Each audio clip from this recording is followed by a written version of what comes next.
حسين الشحات المحترم القليل أدب، المؤمن اللي بيسب الدين، البار بوالديه بس بيسب والدين ناس تانية، اللي حريف وما بيعرفش يلعب، المتنمر والمتنمر عليه، اللي احترف بس هو مش محترف. حسين الشحات هو مثال حي لحتة كده في تراك شهاب. ينقصكم كثير عزة نفس ودين، مش بستشيخ على العموم معظمكم نافقين. فأنا النهاردة جاي أكلمك عن حسين الشحات، فشيك أو قهوتك واشرب مية عشان صحتك ويلا بينا نبدأ. قبل ما أبدأ بس حابب أشكركم على 10,000 مشترك أو سبسكرايبر، بجد يعني أنا الرقم ده كنتش متوقع إن أنا أوصل له قبل نهاية السنة، فبجد شكرا لكل واحد فيكم، يعني أنت فاهم صدق فيا وعمل لي سبسكرايب كده، فبجد أنتوا بحبكم فشخ. وبمناسبة ال10,000 يعني فأنا ناوي أعمل لكم فيديو أسئلة، فلو حد عنده سؤال يكتبه في الكومنتات وهرد عليه في الفيديو إن شاء الله. مساء الخير، يا رب تكون بخير إخواتي الأهلاوية اللي داخلين يتابعوني جديد. أنا لا أنتمي للأهلي أو للزمالك، وشرف لأي حد إنه ينتمي لأي نادي من الناديين دول، لكن أنا مجرد مشجع جاي بيقول رأيه مش أكتر، فيا ريت تسمع كلامي وتفهمه لأن الفيديو ليس غرضا منه التقليل من حد،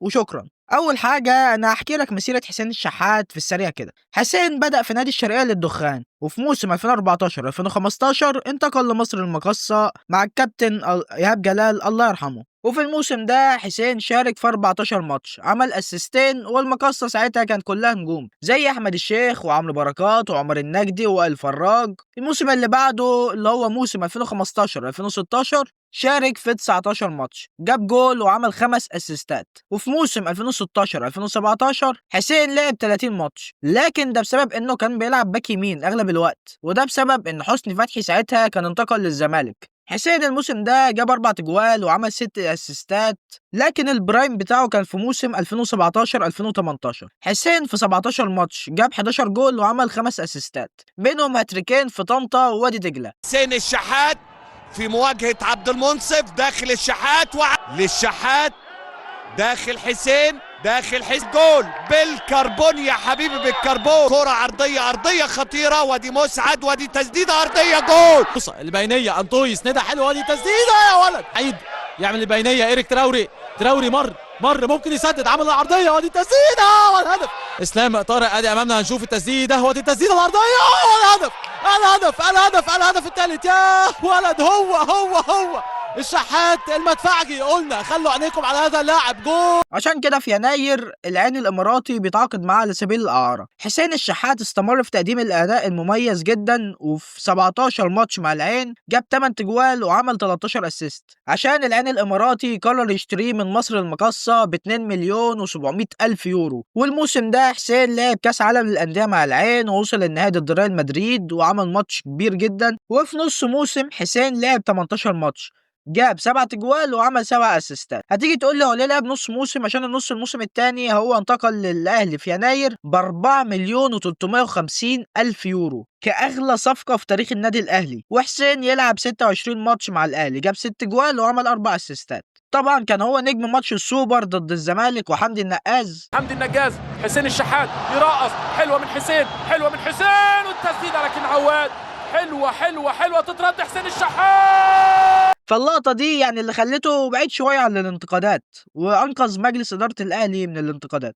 الموسم اللي بعده حسين الشحات لعب 36 ماتش، جاب 8 تجوال وعمل 7 اسيستات، وكسب نهائي القرن مع الأهلي. وعامة هو الأهلي لو ما كانش كسب نهائي القرن ده، حسين الشحات ده كان ممكن مسيرته تتدهور تماما، أو كانش ممكن يكون له مسيرة بعد كده، لأنه ضيع كورة يعني هي جول بنسبة 100%. الموسم اللي بعده كان أحسن من الموسمين اللي فاتوا. حسين لعب 44 ماتش، جاب 11 جول وعمل 13 اسيست، ومن الاجوال دي كان جوله في الدحيل اللي وصل الاهلي لمواجهه بايرن ميونخ في نص نهائي كاس عالم للانديه، وجوله في الترجي في نص نهائي دوري ابطال افريقيا. نروح لتاني اوحش موسم لحسين الشحات، موسم 21 22. حسين لعب 37 ماتش، جاب 7 تجوال وعمل 8 اسيستات. الموسم اللي بعده جاب 10 تجوال وعمل 11 اسيست في 41 ماتش. والموسم اللي بعده جاب 11 جول وعمل 10 اسيستات. وفي موسم 2024 2025 جاب 8 تجوال وعمل 5 اسيستات في 42 مشاركة. حسين على مستوى الارقام كويس، لكن بالنسبة للمبلغ اللي اتدفع فيه فلا، هو مش كويس خالص. يعني لحد دلوقتي لسه ما جابش نص المبلغ اللي اتدفع فيه. يعني انت حتى قولي في الكومنتات هل هو كان يستحق ال 4 مليون يورو؟ ما اعتقدش ده بصراحة، لان في لعيبه في الاي سي ميلان في موسم 2022 لما كسبوا السكوديتو كانت بتاخد ارقام زي دي واقل كمان، فاهم؟ فلا ما اعتقدش ان هي كان يستحق يدفع في المبلغ ده. نروح للمشاكل اللي اكتر من مسيرته بكتير. حسين قبل ما ينتقل انتقال نهائي للعين كان لاعب محترم جدا وخلوق بشهاده الجميع، لكن المشاكل كلها بدات لما انتقل انتقال نهائي للعين، تحديدا في ماتش العين والترجي. العين ساعتها كان كسبان 3-0 والماتش في الدقيقه 92 يعني خلاص، فبدون اي سبب حسين راح مشاور للاعب الترجي التونسي بالرقم 3 على نتيجه الماتش. يعني ليه محدش عارف. فلما لعيبه الترجي جت تتخانق معاه راح رفع ايده انه بيعتذر بضحكه مستفزه كده، يعني لا ضحكه سخريه. بعدها حسين انتقل للاهلي، وفي اول موسم ماتش ضد بيراميدز في كاس مصر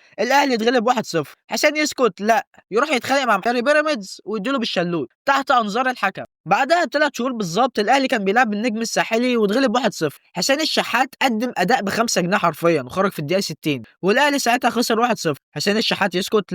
لا طبعا، ده انا اهلاوي دم محامي، ويروح يتخانق مع لاعب النجم الساحلي. طيب ليه يا حسين؟ ولا نزلك الملعب اصلا؟ هو كده. وطبعا ما اتخانقش لوحده، ياسر رجوله نزل يتخانق هو كمان. فاحمد فتحي كابتن الفريق حاول يهدي اللعيبه. حسين الشحات يسكت؟ لا، يمسك في اللعيب تاني ويتخانق تاني. طيب بعد الماتش بشهر الاهلي كان بيلعب وادي دجله، حسين الشحات رايح مش عارف بيعمل ايه لعيبه وادي دجله، ده طبعا بخلاف الجماهير اللي كانت موجوده في الماتش.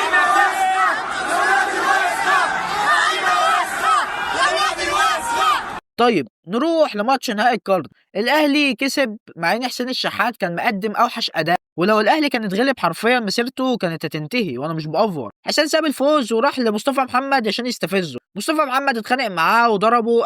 اليو بادجي راح عشان يدافع عن حسين، راح كابونجو كاسونجو مديله واحده سوبلكس، فاهم؟ والماتش قلب مصارعه حره وحاجه يعني زباله، فاهم؟ يعني ما بنشوفهاش والله زي غير في الدبليو دبليو اي والدوري المصري. كل ده بسبب ان الكابتن حسين مصطفى محمد ضحك عليه لما حفز اللعيبه عشان بيقول لهم احنا هنكسب النهارده. طيب ما هو الطبيعي في كرة القدم ان يحصل كده يا كابتن حسين الشحات يعني، بس مش طبيعي ان انت تروح تستفز اللعيب بعد ما انت كسبت البطولة. يعني زي ما محمد عنتر برضو عملها لما كان استفز لعيبة نهضة بركان في موسم 2019. الحاجات دي يعني ادمت، الحاجات دي يعني بتاعت حاجات عيال صغيرة، وطبيعي يعني مصطفى محمد رياكشنه هيبقى كده، يعني هو مش هيسقف لك، يعني هو طبيعي يتضايق. فتخيل كده نهائي دوري ابطال افريقيا لو في دول في اوروبا بتتفرج عليه وشافت المنظر ده هيقولوا عنك ايه؟ هيقولوا بقى عندك بقى جرينتا بقى وكده وفاموس وفورزا الاهلي وكده؟ لا، هيقولوا ايه الهبل ده. احمد شوبير استضاف حسين بعد الماتش، وحسين قال انه تم الصلح ما بينهم وشيكابالا اتدخل وان هو بيحب شيكابالا وانه لعيب كبير. انت بتحب شيكابالا؟ طبعا جدا. مش شخص انا بحبه جدا. وكابتن الزمالك انه لعيب كبير. لعيب كبير. لعيب كبير طبعا. فخليك فاكر الجمله دي. ماتش بين الاهلي ووادي دجله تاني الموسم اللي بعده، الماتش خلص بالتعادل السلبي. حسين الشحات برضو كان عامل اداء وحش قوي. بعد الماتش حسين الشحات يسكت؟ لا طبعا، راح يتخانق مع خالد رضا ومحمود مرعي الاتنين سنتر باكس بتوع وادي دجله. ليه؟ عشان بيضيعوا وقت، ولولا تدخل سعد سمير كانت طبعا هتبقى خناقه جديده. في ماتش الاهلي والاتحاد السكندري لاسارتي كان منزل رمضان صبحي بدل حسين الشحات، فدي كانت ردة فعله وهو خارج، والاهلي ساعتها عاقبه طبعا. بعدها طلع في لقاء تلفزيوني مع واحد مش هقول عليه اعلامي بصراحه، مديله كلمه كده المفروض يخمن فيها مين اللي فيها، بيبقى اسم لعيب او اسم فرقه. فطبعا كل اللي حواليه قعد يقول له اسمر، حريف. راح حسين الشحات قال لهم ميت. طب معلش يعني يا كابتن حسين شحات، يعني انت المفروض لاعب بروفيشنال، يعني انت تقول كلمه زي دي وانت بتقول ان انت بتحب كابتن شيكابالا وانه هو لعيب كبير، ففكك من دي. في ماتش السوبر حسين بعد الماتش هو كان قاعد فوق في المدرجات، قال ان شيكابالا شتمه وهو في ارضيه الملعب. طب ازاي يا حسين وانت قاعد في المدرجات سمعت شتيمه شيكابالا؟ دي حاجه غريبه بصراحه يعني، انت فاهم؟ يعني هو في الماتش هيقوم راح شتمك كده من باب الطاقه، هو قاعد بيلعب في الماتش هيقوم شتمك. اللعيبه كلها واحنا كمان احنا بنتكلم مع بعض، لقيت مره واحده اللي هو بيشتمني، فببص كده جنبي بشوف هو بيشتم مين، لقيته بيقول لي بشتمك انت. بقول له انا قلت له انا كذا مره، لقيته بيقول لي برضه فضل بقى يشتم وكمل بقى يشتمها. بعد المباراه ممكن نقدر نقول ان كل حاجه انتهت؟ والله انا يعني احنا ما تقابلناش، بس والله انا كحسين انا بالنسبه لي مفيش اي حاجه. حتى لعيب في مره طلعت اتكلمت او اطلع على قفاه واخد ترند زي ما الناس بتعمل كده، عمري ما عملت كده ولا عمري هعمل كده. مستوى او مش في الوقت دوت مش موفق، عمري ما هطلع اتكلم عليه ولا انا اطلع اخد كلمه عليه عشان اطلع ترند. عمري ميت تقول شيكابالا ممنوع. طيب الاهلي كان بيلعب الوداد في النهائي في المغرب، وطبعا ده مش عدل خالص، بس ايه اللي انت عملته ده يا كابتن حسين؟ يعني انا مش عارف الحكم ما طردكش ازاي.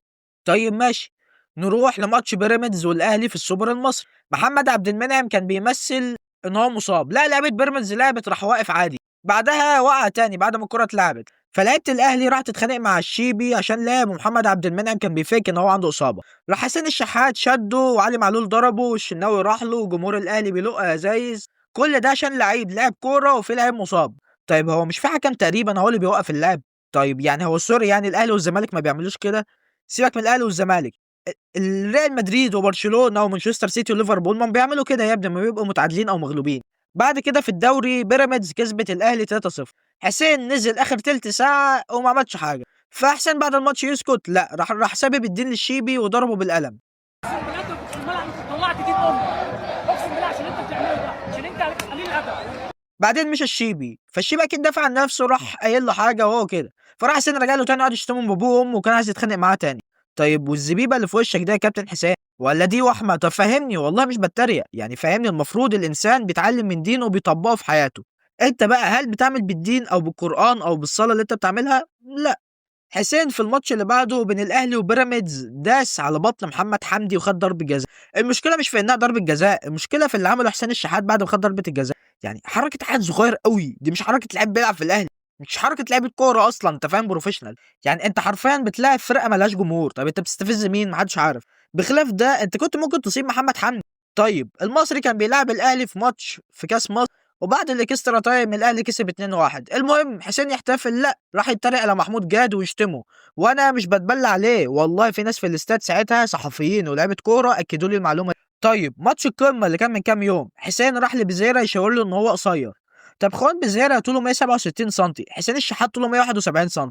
طب تمام يا كابتن حسين، تمام. طب هو خوان بزيرة عمل لك ايه اصلا، ولا عمل ايه للاهلي؟ يعني هو يعني هو في قبول اصلا، لعيب في قبول، سبحان الله.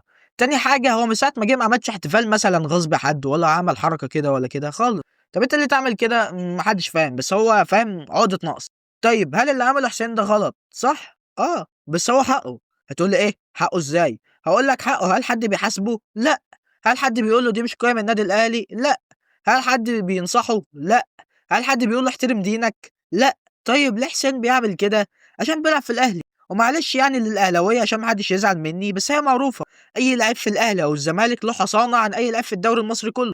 اول ما بيخرج من الاهلي او الزمالك زي محمود علاء او محمود كهربا بيبقوا نفس الكلام. يعني محمود علاء فين حاليا؟ دكه في الاتحاد السكندري. طيب ليه حسين اصلا عارف انه يقدر يعمل كل، يعني انت فاهم يعني ليه حسين بيستغل سلطته بالشكل ده؟ نرجع لموسم 2017، الاهلي والمقصه ساعتها كانوا بيتنافسوا على الدوري، وفي ماتش كان قمه بقى الكل مستنيها يشوف مين اللي هيبقى على الصداره. الاهلي بيتحسب له بنالتي على المقصه من وحي الخيال، لعيبه المقصه والاهلي وحسام البدري مش عارفين في ايه، كابتن ابراهيم بس هو اللي عارف فيها ايه، ومش ده لعيب من الاهلي وقع تقريبا يعني، ولعيبه الاهلي لعبت. طيب حسين الشحات بيقول له ازاي يا كابتن، فراح الكابتن ابراهيم نور الدين مديله انذار. شيخ بعدها خطيره حسين داخل الشحات المنطقه. اخترق ودخل منطقه الجزاء على راي حسين ابراهيم الاهلي نور عملوا الدين هيدي سندوتش. فتحي مع ادي اللعبه وعلي معلول واحمد فتحي، وادي السندوتش وادي الحكم حسبها سيموليشن او تمثيل واداله انذار تاني وطرد. ومش بس كده، لا، لما حسين بيكلمه راح زق. فطبيعي انت لما تشوف بيتعامل معاك كده، انت لما تيجي قدامك فرصه تعمل كده، هنا تربيتك وشخصيتك هتبان معدنها. يعني يا تبقى زي عبد الله السعيد يا تبقى زي حسين الشحات. وعبد الله السعيد لعب اهلي وزمالك واسماعيلي، ولما كان في الاهلي هل عمرك سمعت ان هو عمل مشكله في الملعب او بره الملعب؟ لا. هل استعرض قوته على حد؟ لا. كان بيتشتم لما راح بيراميدز، ساعات الاعلام كان بيتريق عليه وبيجي عليه.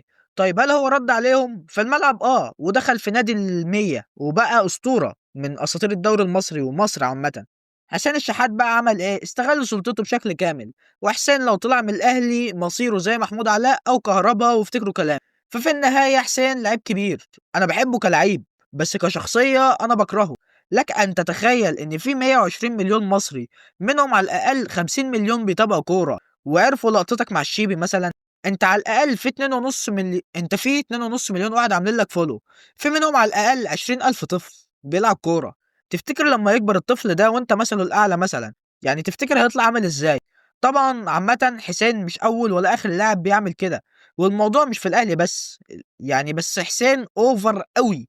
يعني شيكابالا، محمد هاني، محمود علاء، حسام غالي، امام عاشور، كل دول وغيرهم كتير ليهم حاجات بشعه كتير، لكن حسين هو اكتر واحد بارز فيهم في المشاكل طبعا، فعشان كده قررت اتكلم عنه. ففي النهايه حابب اقول لك العفو من شأم الرجال. يعني لو قدرت ان انت تعفو عن حد، يعني انت لو قادر تاخد حقك وعافيت، دي من اخلاق الاسلام. ومن الرجوله انك ما تبداش بالغلط، والرجوله انك ما تشتمش حد بالاب او بالام او تضرب حد او تحور او تمثل، لا خالص، الرجوله في العقل وفي القلب. قبل ما يبقوا في أفعالك ولسانك. فلما تقرأ قرآن ركز في كلماته وفهمها واعمل بيها، وصلي أيا كان اللي بتعمله، صلي.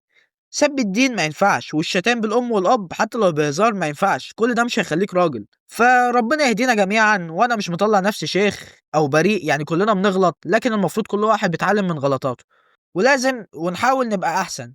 فبس لو الفيديو عجبك ما تنساش تعمل لايك وسبسكرايب وتعمل لي فولو على الانستجرام، ويا رب دايما تكونوا بخير، والسلام عليكم. ينقصكم كثير عزة نفس ودين، مش بستشيخ على العموم معظمكم نافقين.